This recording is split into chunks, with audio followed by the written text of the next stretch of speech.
મહારાષ્ટ્રના રાજકારણમાં મોટા ઉલટફેરના એંધાણ છે. અજીત પવાર શરદ પવાર એક સાથે આવી શકે છે. શરદ પવાર એમની પાર્ટી અજીતની એનસીપી સાથે મર્જ કરે તેવી શક્યતાઓ છે.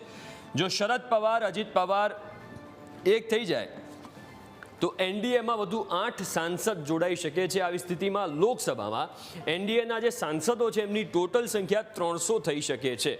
એટલે જે શરદ પવારની પાર્ટી જોડે જે સાંસદો છે એ અજીત પવાર સાથે જોડાય, એટલે કે અજીત પવાર એનડીએ સાથે જોડાયેલા છે, એનડીએનો ભાગ છે, તો જે એનડીએના સાંસદોની સંખ્યા લોકસભામાં 300 થઈ શકે છે.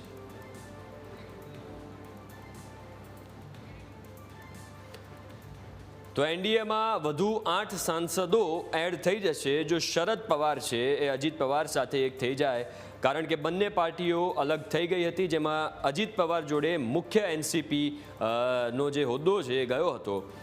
એટલે હવે આ સ્થિતિ મહારાષ્ટ્રના રાજકારણમાં સર્જાઈ છે. મોટી ઉલટફેરના એંધાણ છે.